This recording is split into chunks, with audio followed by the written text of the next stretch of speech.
Alhamdulillah, wassalatu wassalamu ala rasulillah Sayyidina wa maulana Muhammad ibn Abdillah wa ala alihi wa ashabihi wa mawala wa la hawla wa la quwwata illa billah amma ba'da.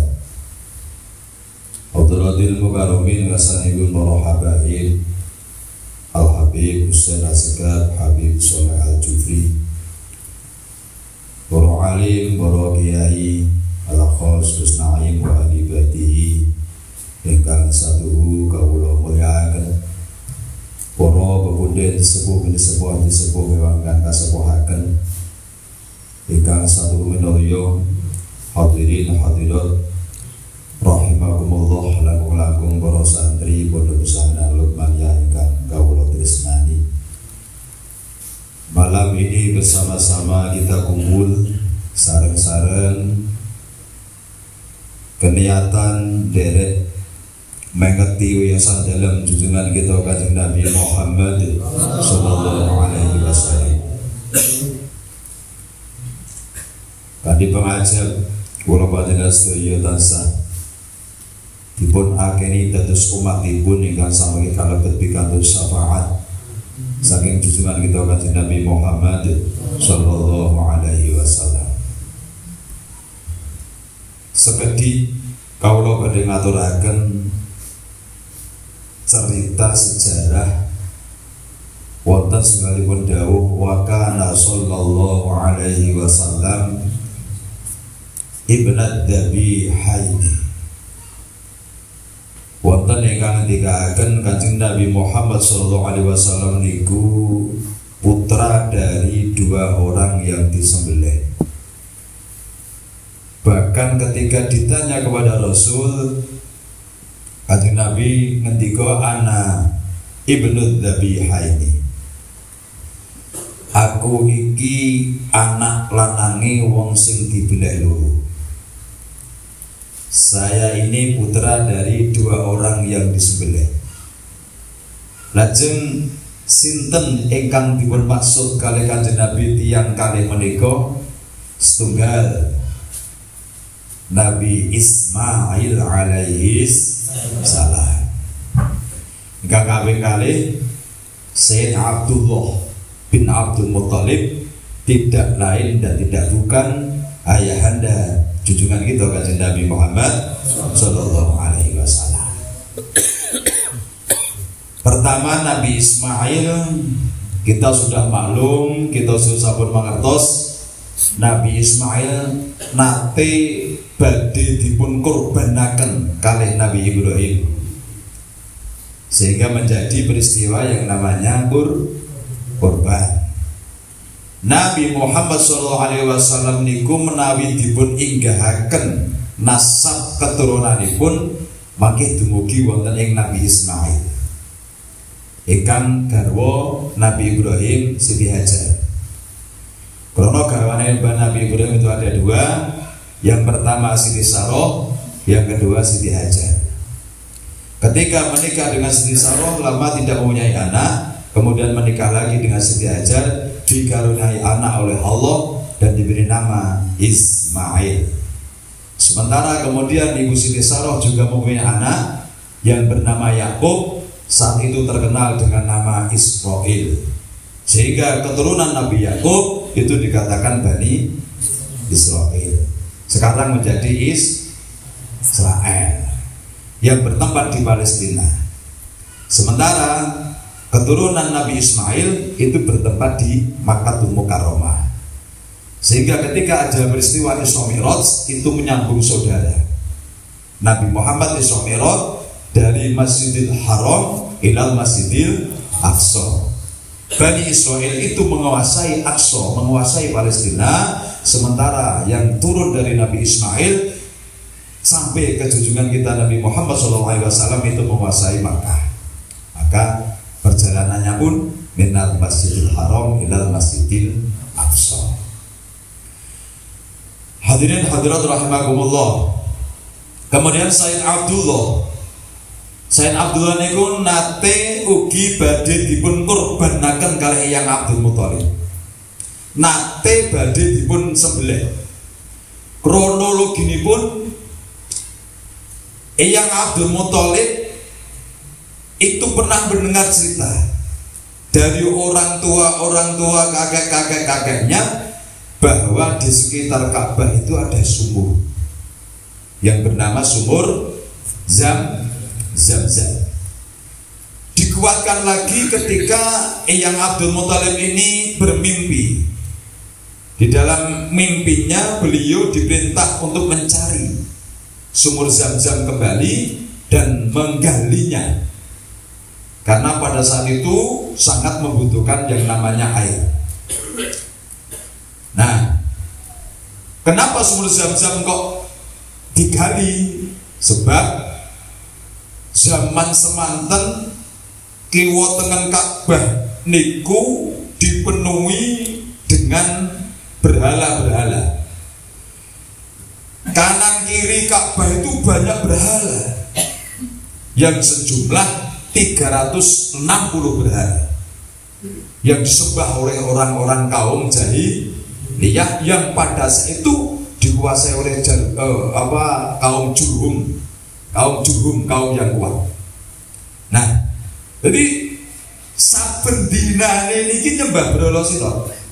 Setiap hari menyembah satu berhala, sehingga nanti ketika satu persatu berhala setiap hari disembah ini sesuai dengan jumlah hari dalam setahun 360 hari. Sudah disembah. Nah, esroto oleh nyembah ngoten wis kabeh kesembah lan sing mengadakan pesta hari raya. Nah, karena ditanami berhala-berhala itu, maka sumur Zamzam itu sempat sati kering sat. Cara wong Jawa kan sate ngaran. Sat dari Padang Gronggong lajeng diuruk, diratakan, kemudian berhala-berhala ini melingkari Ka'bah. Eyang Abdul Muthalib mendapat perintah supaya mencari di mana letak sumur Zamzam. Kalau sudah ketemu, untuk menggalinya. Dari anu golek ngene dipedhuk, nganti jero ra ngeto, dipedhuk nganti jero ra aneng sumeri. Hingga akhirnya sumur Zamzam ini ketemu. Sumur Zamzam ini ketemu lah. Nalika ketemu niki ajeng digedhuk mau digali, orang-orang kaum ini melarangnya. Jadi sumur Zamzam genah wis ning kono, wis arep digedhuk, tapi kaum ini melarangnya. Karena apa alasannya? Karena kebetulan sumur Zamzam itu terletak di tengah-tengah berhala yang paling besar. Ada dua berhala yang paling besar, namanya berhala As dan berhala Nailah. Ki pemimpinnya pangeran, ketuanya berhala. Abdul Muthalib, kalau jenengan akan menggali sumur Zamzam, berarti akan memindahkan Tuhan kami. Kami semua melarangnya. Kami semua tidak setuju kalau panjenengan badhe akan menggali sumur Zamzam. Itu, jadi ditentang. Semua masyarakat menentang karena khawatir kalau posisi Tuhannya berubah. Akhirnya karena pada saat itu Eyang Abdul Muthalib baru punya putra satu yang bernama Al-Harits, putra yang sulung bernama Al-Harits, sehingga beliau demi mewujudkan penggalian sumur Zamzam itu belum kuat karena banyak yang menentang. Sementara Eyang Abdul Muthalib ini belum punya tim sukses, belum punya pendukung. Akhirnya panjenengan niki nyuwun kali Gusti Allah, ya Allah, saya mau menggali sumur Zamzam sementara masyarakat menentang saya untuk menggalinya. Saya sendiri tidak mampu kalau sendirian. Saya baru punya satu anak. Maka perkenankan saya mohon kepadamu ya Allah, semoga Engkau memberikan anak-anak kami yang banyak. Kau beri kami anak-anak yang banyak. Suatu ketika sumur Zam-Zam akan saya gali sampai mengeluarkan air. Menawi kula pun hasil ngeduk lajeng ngetuk banyune, kula nadar badhe beleh anak lanang siji. Dinadarnya beleh anak. Nadar kok beleh anak kira yo. Nah nadar beleh pitik ono umum, ini nadarnya menyembelih anak. Lambat tahun kemudian berangsur, bulan demi bulan, tahun demi tahun, Eyang Abdul Muthalib ini dikaruniai anak oleh Allah sejumlah 16 anak. 16 anak, wakilah ada yang meriwayatkan 12 anak. Di antara 16 ini yang laki-laki 10, yang perempuan 6. Cocok betul ya, 10 karo 6 16. Cocok. Nah, kemudian anak-anak tumbuh dewasa. Anak-anak sudah tumbuh dewasa, sudah siap untuk membantu ayahandanya. Penggalian sumur Zam-Zam pun dilaksanakan. Orang-orang zaman itu, orang-orang kaum Jurhum, kaum Jahiliyah sudah tidak berani lagi melarangnya, karena anak-anak Abdul Muthalib sangat gagah-gagah dan ditakuti. Maka digalilah sumur Zam-Zam.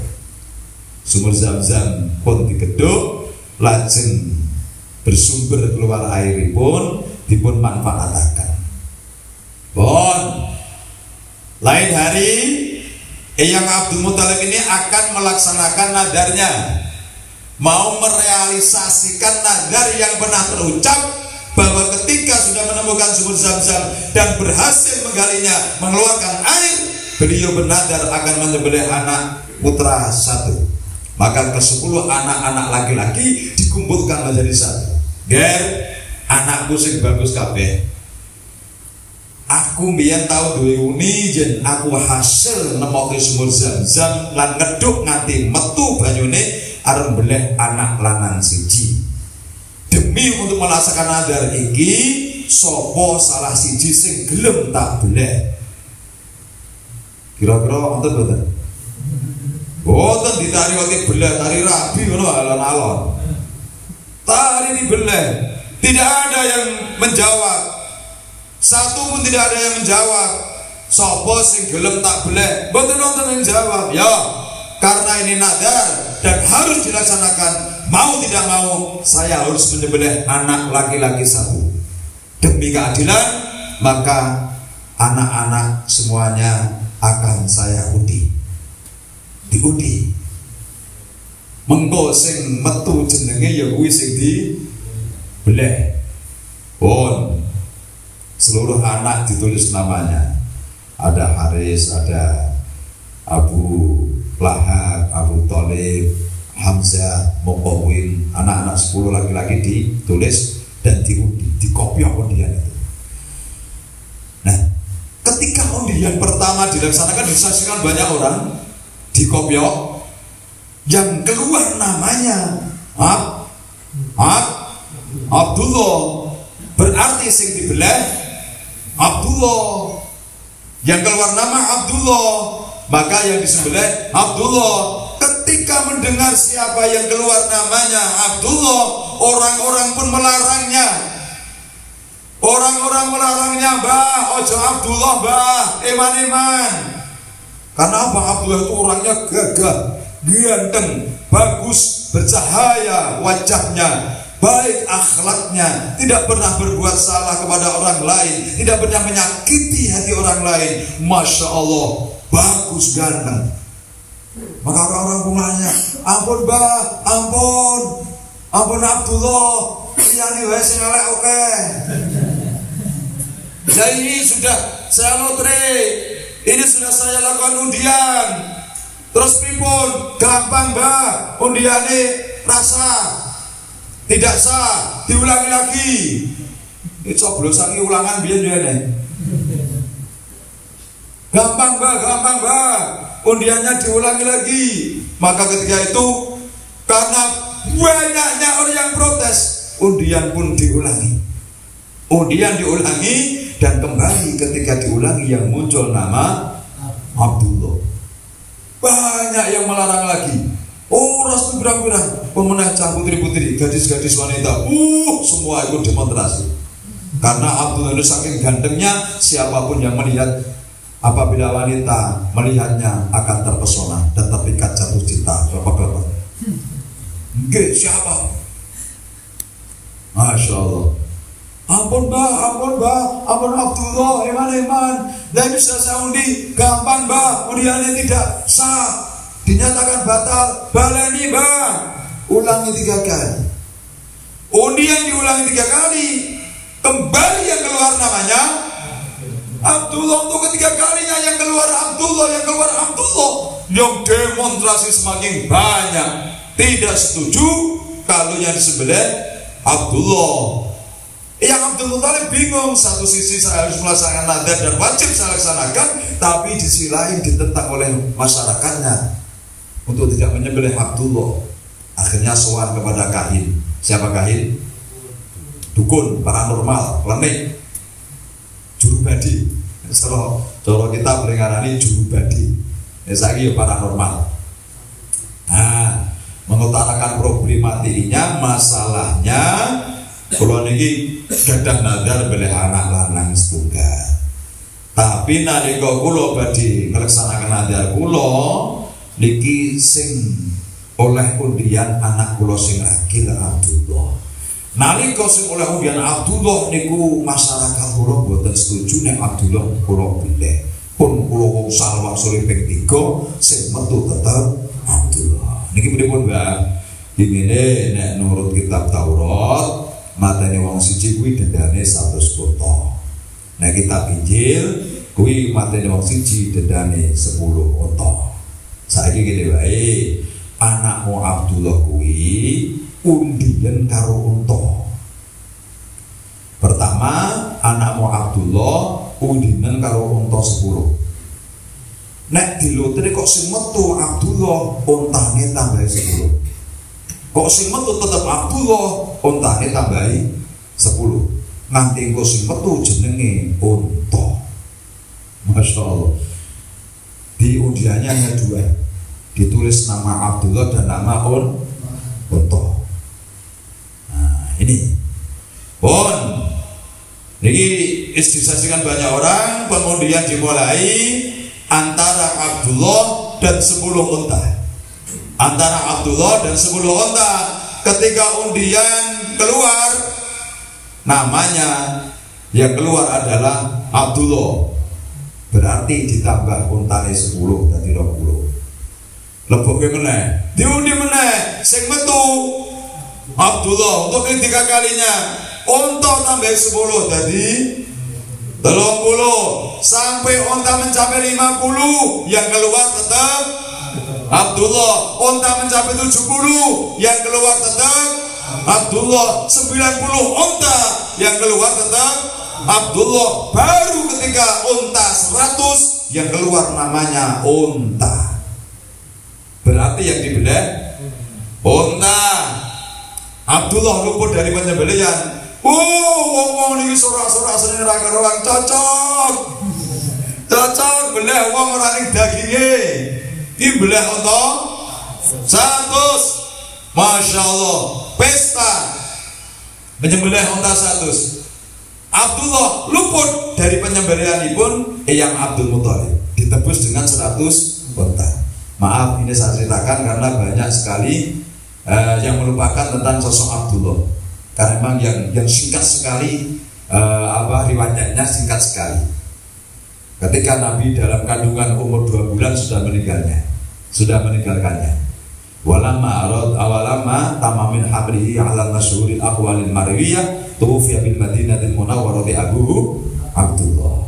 Wa kana qad istaza bi akhwalihi bani Abi min ad-Dhaibatin Najjariyah wa makasafihim syaqiman wa makasafihim syarrun saqiman yu'anu nasuqmahu wa syarwah.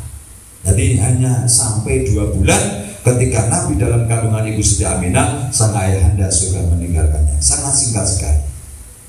Maka saya utarakan biar kita tahu bahwa Sayyid Abdullah benang merah Nabi kita Muhammad sallallahu alaihi wasallam. Sallallahu alaihi Muhammad. Sallallahu alaihi Muhammad. Nah, berarti Abdullah tidak ada disembelih, ditebus karo unta 100 seperti hanya Nabi Ismail ditebus karo kambing. Yang dulu pernah untuk korban Habil dan Qabil, anak Nabi Adam.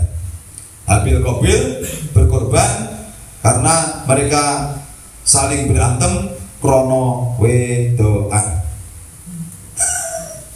Jadi perkara wanita ini dari dulu semarake tadi. Nggih. Habil Qabil akhirnya pun yang ditompo korbannya Habil sehingga dijadikan tebusan untuk Nabi Ismail alaihi salam. Kemudian Nabi kita ayahandanya nanti juga pernah akan disembelih oleh ayahandanya, kemudian ditebus dengan 100 unta. Itu yang dinamakan Ibnu Dhabiha ini, anak laki-laki dari dua orang yang disembelih, Nabi Ismail dan Sayyid Abdullah bin Abdul Muttalib, yang tidak lain injil menika ayahanda junjungan kita kanjeng Nabi Muhammad sallallahu alaihi wasallam. Bapak Ibu hadirin hadirin rahimakumullah. Nah, lain hari setelah selang beberapa hari wis do blukar mangan ewak unta, banyak wanita datang ke tempat Sayyid Abdullah. Wanita banyak yang datang, hadis-hadis banyak datang. Mas Abdullah, jenengan harus berterima kasih pada kami ya Abdullah. Berkat partisipasi kami, perjuangan kami mempertahankan agar Anda tidak disembelih oleh orang tua Anda, agar Anda tidak disembelih oleh Eyang Abdul Thalib. Ini juga berkat karena jasa-jasa kami. Maka jenengan yo kudu tahu diri pun, bahwa paling tidak berterima kasih. Nah, kalau demikian saya mengucapkan terima kasih kepada mbak-mbak semuanya yang sudah ikut berpartisipasi dalam memperjuangkan saya untuk tidak disembelih. Nggih, mboten namung matur nuwun gitu tok. Mboten namung terima kasih tok. Lah pripun? Kula sedaya niki nyuwun dinikahi kabeh. Monggo 200 lah. 200 wanita pengen dinikahi. Masyaallah. Karena siapapun orang yang melihat Abdullah pasti jatuh cinta. Suatu saat Abdullah ini sedang jalan-jalan ketemu wanita yang paling cantik di daerah itu, paling cantik. Wanita ini merayu Abdullah untuk melakukan sesuatu yang tidak senonoh. Jadi tidak senonoh berarti senonoh ya. Tidak senonoh berarti itu tidak, tapi tidak. Masya Allah. Bon, Abdullah berkata, nek masalah nikah, aku manut karo bapak. Aku manut karo bapak. Siapa wanita yang akan menjadi pendamping hidupku, siapa wanita yang akan menjadi istriku, saya serahkan semuanya kepada ayahanda saya. Entah itu dari salah satu di antara kamu sekalian atau dari orang lain, aku tidak tahu. Nah, akhirnya Eyang Abdul Muttalib ini melamar seorang wanita yang suci, melamar seorang wanita yang sudah terpilih, yaitu Siti Aminah. Bukan dari salah satu di antara yang demo ini, tidak pernah keluar orang itu. Kita tahu Siti Aminah ini biar tidak tahu keluyuran, tidak tahu malu demo, orang itu mahasiswa. Nah, jadi mahasiswa kan gaweane mata pelajarannya demo nyambi kuliah. Masya Allah, dan jauh. Nah, maka dilamarlah Ibu Siti Aminah, dilamarlah dan dijadikan istri Sayyid Abdullah bin Abdul Muttalib. Pesta pernikahan digelar. Pesta pernikahan digelar. Banyak wanita-wanita tadi yang berharap untuk dijadikan istri oleh Abdullah, begitu mendengar Sayyid Abdullah nikah dengan Siti Aminah, langsung jatuh pingsan. Bahkan ada yang bablas, menang semprotan air mata. neng Kanjuruhan. Masya Allah, cuma Indonesia menang 14 nih. Musuh gua menang 14.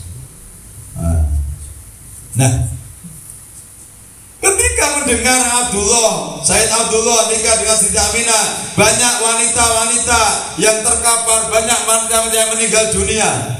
Masya Allah, karena begitu banyak sama si nikah Abdullah sama Siti Aminah, blok limpang. Sama si nikah Abdullah sama Siti Aminah, limpang. Jadi malam itu banyak wanita yang bergelimpangan.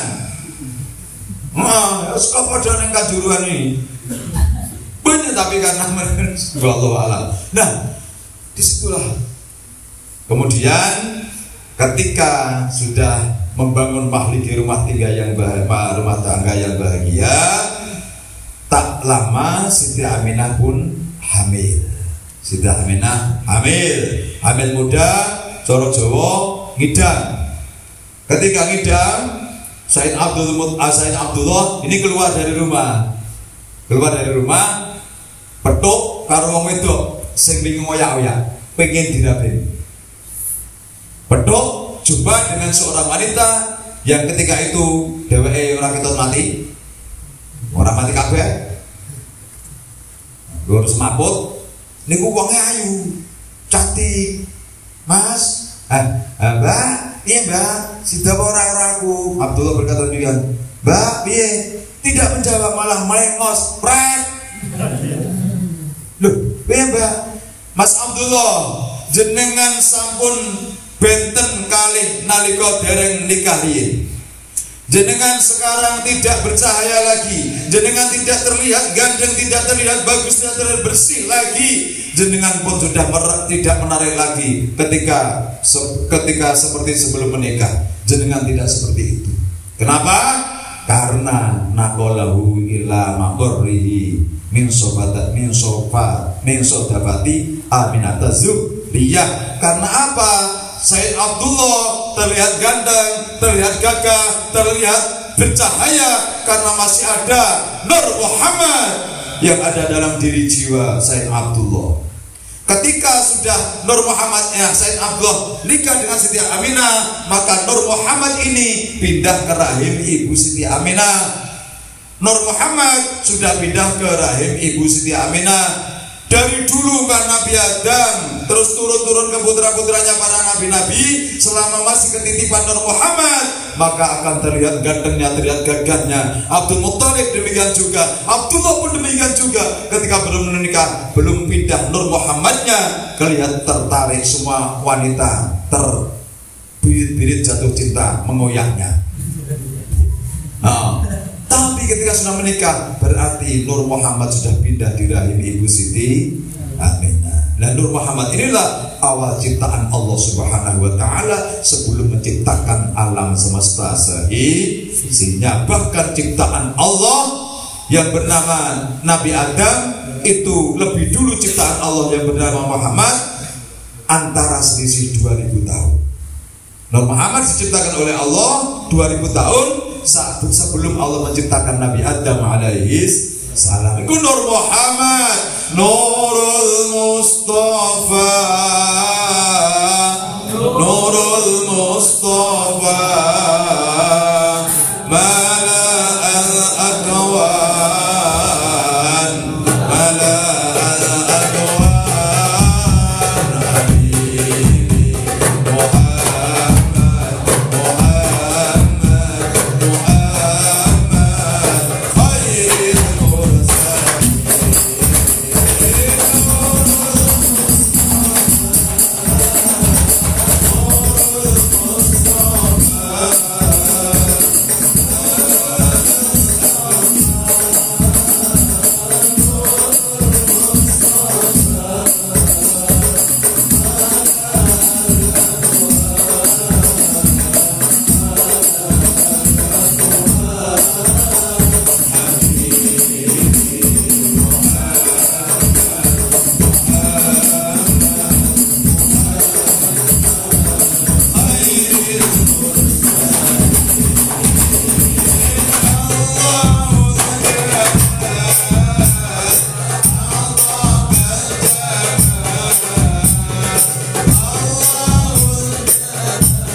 sekalian, tampan ganteng karena masih ketitipan Nur Muhammad. Ketika Nur Muhammad ini pindah ke rahim Siti Aminah, maka itu semua hilang. Dan sampai Nabi di perut ibu Siti Aminah 2 bulan, ayahandanya meninggal dunia di Madinah. Tuwfiya bil Madinatil Munawwarati Abu Abdullah. Ketika itu beliau sambil berdagang juga bersilaturahim pada saudaranya di Najjariyah, maka jatuh sakit kemudian meninggal dunia. Sudah tamat daripada kisah Said Abdullah bin Abdul Muttalib. Hamil Ibu Siti Aminah semakin bertambah. Pada saatnya kelahiran Nabi Muhammad SAW, maka terjadi kejadian-kejadian yang di luar akal manusia, yang namanya irhaso. Jadi irhaso itu kejadian yang di luar akal manusia yang diberikan oleh Allah kepada Nabi sebelum jadi Nabi. Sebelum jadi Rasul dan Nabi itu namanya irhaso. Kemudian setelah tadi jadi Nabi namanya mukjizat. Kalau diberikan kepada aulia, kepada wali-wali namanya karomah. Kalau diberikan kepada orang solehin namanya ma'una. Kalau diberikan orang sing elek-elek, wong istidlot, melulu. Nah, Kanjeng itu mendapatkan irhaso yang luar biasa. Ketika Nabi lahir saja, singkat saja ceritakan. Ketika Nabi lahir, maka berhala-berhala yang ada di sekitar Ka'bah jungkel kabeh. Tidak hanya tersisa, jungkel karena berdiri rati jungkel ke. Begitu wong-wong ini karena nyembah, kaget, pengenalan belimbang. Pengenalan belimbang. Terus do diteke. Pengenalan sangat diri. Diteke. Wah, pengenalan kabeh, keesokan harinya glimpang malih, jungkel kabeh. Boleh, wingi ngatur saya jungkel meneh. Akhirnya dirate. Jadi pengenane dirate benda lunga. Sana. Kepanjang zaman jahiliyah. Zaman jahiliyah itu panjang yo. Nah, diceritake lucu. Sampai saya Sayyidina Umar bin Khattab niku tahu guyu cekakaan. Takon dulu. Itu nama jangan lagi nopo kok ngatos bujuk ngatos ngoten kok tertawa terbahak-bahak terus apa aku kalingan goblok piye. Lah pripun? Aku biyen tahu gawe pangeran saka kurma. Dadi kurma tak toto-toto, tak daleke blolo, terus tak sembah. Nah aku ngeleh tak dipilih. Jadi aku tahu mangan pangeran. Goblok. Jadi matanya aku guyu deh, saya dinamakan ini, masya Allah. Nah, kejadian yang di luar akal manusia, masya Allah. Kemudian ketika Nabi disusui oleh Ibu Halimatus Sa'diyah, itu juga terjadi kejadian yang luar akal manusia. Tradisi Arab itu kan anak-anak itu disusui oleh orang-orang desa. Jadi banyak orang ibu-ibu desa yang masih punya anak kecil itu mengembara di kota mencari barangkali ada yang baru melahirkan. Mau disusui, buruh nyusun. Jadi buruh nyusun, nawak-nawak ke susu. Arep nyusun ini lho. Lah kuwi anak-anak orang kaya sudah diambil semua oleh orang lain. Tinggal Ibu Halimatus Sa'diyah ini yang belum mendapatkan anak atau bayi yang disusui. Tinggal satu. Takon.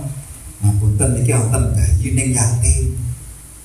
Bayine namung yatim, putrane mbok rondo mboten gadah napa-napa. Kamu ngerti iki tujuane lek nyusul ya arep golek opah.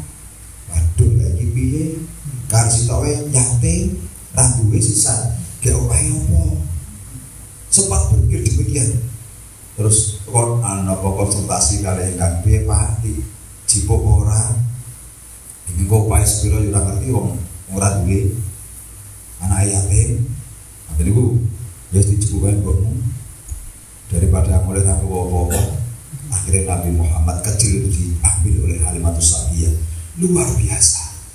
Air susu yang semula tidak keluar dengan lancarnya ketika menyusui Nabi Muhammad kecil, air susu pun keluar dengan derasnya, bahkan sampai turah-turah bayinya sendiri, anak asli pun merasakan kenyang. Masya Allah. Saat dulunya nyusani kanjeng Nabi, biasa-biasa saja. Bareng nyusani kanjeng Nabi dan Masya Allah, mentek. Terus Ibu Halimatus Sa'diyah itu punya kambing, duwe wedhus itu. Wedhusnya ya wedhus adalah. Wedhusnya ini kapan selama menyusui kanjeng Nabi, dimanapun nek dingon atau di menggembala wedhusnya, itu dimanapun tempat, arah manapun pasti berjumpa dengan rumput. Ngalor oleh suket, dimanapun mesti oleh suket. Ngantos wedhus tonggo niki melu wedhusi Halimatus Sa'diyah. Wedhus dadi panutan. Sebab kanjeng Nabi tenriku, kanjeng Nabi disuwi Halimatus Sa'diyah, wedhus dadi panutan. Kok eneng wedhus angon melawan arah dengan wedhusnya Ibu Halimatus Sa'diyah tidak akan mendapatkan rumput. Nggih mulut Ibu, pun ajengangan dereng sekedap entani, wedhusnya dientani. Kepengin bareng-bareng angon searah dengan kambingnya Ibu Halimatus Sa'diyah. Masya Allah. Berkat junjungan kita kanjeng Nabi Muhammad sallallahu alaihi wasallam. Ini di zaman nyusahi kanjeng Nabi niku mbok usah pengira nang entek. Nah, ketika akan dikembalikan ke rumah Ibu Siti Aminah sekitar usia 4 tahun mencapai 5 tahun, niki kanjeng Nabi badhe dipun mangsulaken konduraken wonten ing Ibu Siti Aminah. Di tengah perjalanan Ibu Halimatus Sa'diyah niki saya lelah, kesel, ngantuk, istirahat di bawah pohon yang rindang, air anginnya semilir, ngantuk, keturun. Nabi Muhammad kecil jalan-jalan, tak kemana tidak tahu. Begitu bangun, Nabi Muhammad gak ada.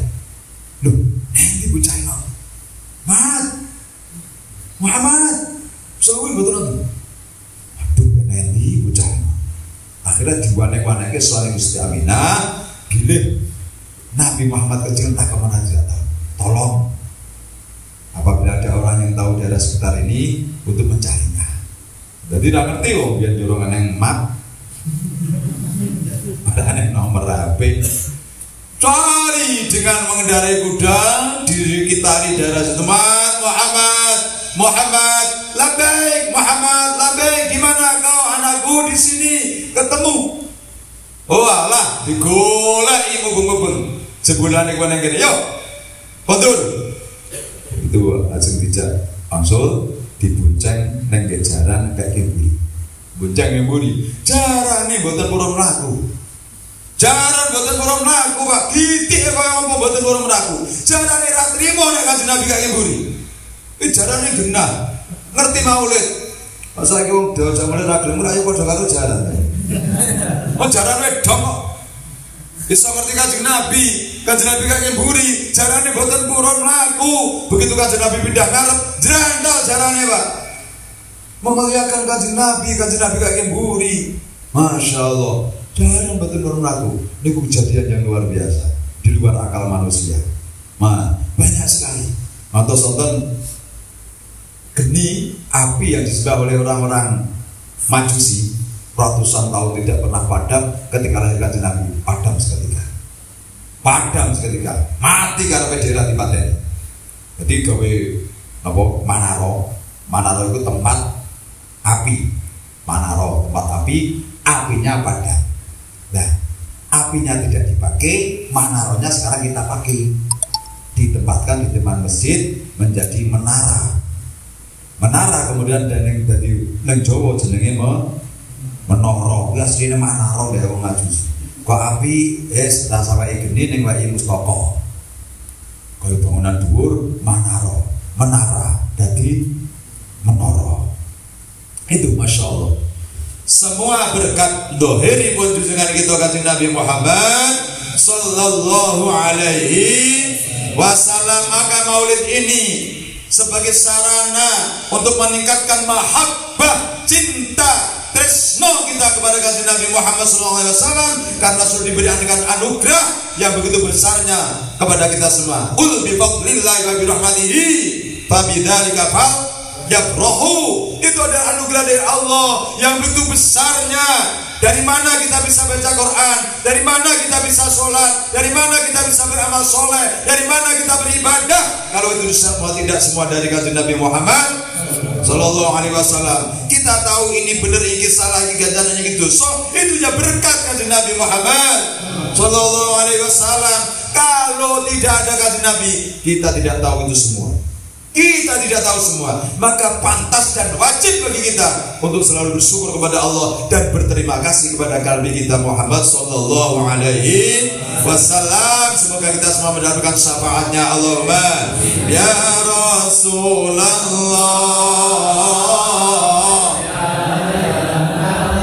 ya Nabi laka syafaat wa ana madlani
ala Muhammad.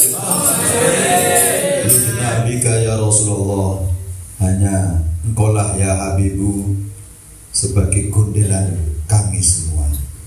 Namun panjenengan ingkang saged kawula gondeli ya Rasulullah. Antalil khalqi ya tabibu, panjenengan sebagai dokter, tabib bagi semua makhluk.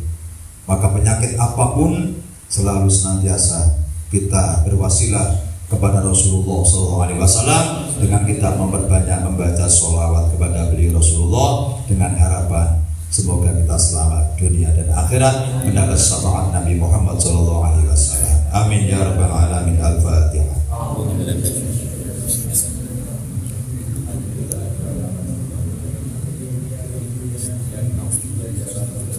Ya Allah. Bismillahirrahmanirrahim. Alhamdulillahirabbil alamin wassalatu wassalamu ala asyrofil anbiya'i wal mursalin sayyidina Muhammad wa ala alihi wa sahbihi ajma'in. Allahumma shalli ala sayyidina Muhammadin sholatan tunjina biha min jami'il awli wal afat wa taqdi lana biha jami'al hajat wa tudahhiruna biha min jami'is sayyi'at wa tarfa'una biha 'indaka 'ala darajat wa tuballighuna biha aqsal ghayat min jami'il khairati bil ayati ma ba'da amat.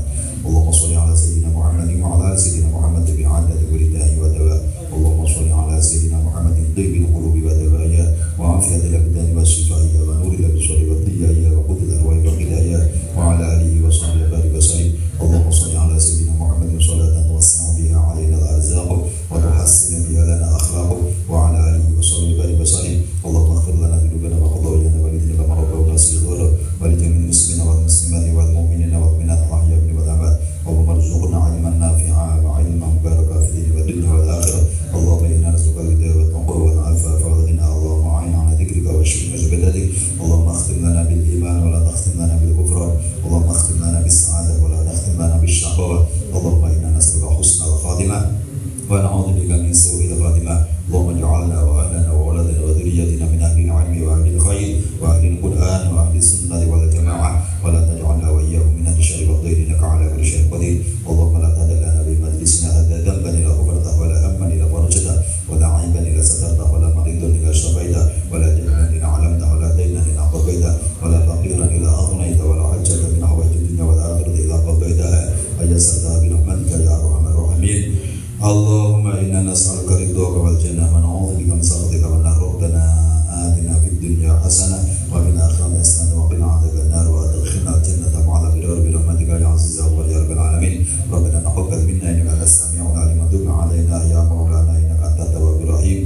Allahumma shalli wa sallim wa barik ala sayyidina Muhammadin fatihil lima ughliqa wal khatimi lima sabaqa wa nasiril haqqi bil haqqi wa hadi ila siratikal mustaqim. Sallallahu alaihi wa ala alihi wa ashabihi qadri min qadril azim bi fadli subhana rabbika rabbil izzati amma yasifun wa salamun ala al-mursalin walhamdulillahi rabbil alamin. Qabul du'a al-Fatihah. Ar-Rahmanir Rahim maliki yaumiddin iyyaka na'budu wa iyyaka nasta'in shiratal ladzina an'amta 'alaihim. Wa la'afu minkum. Wassalamu alaikum.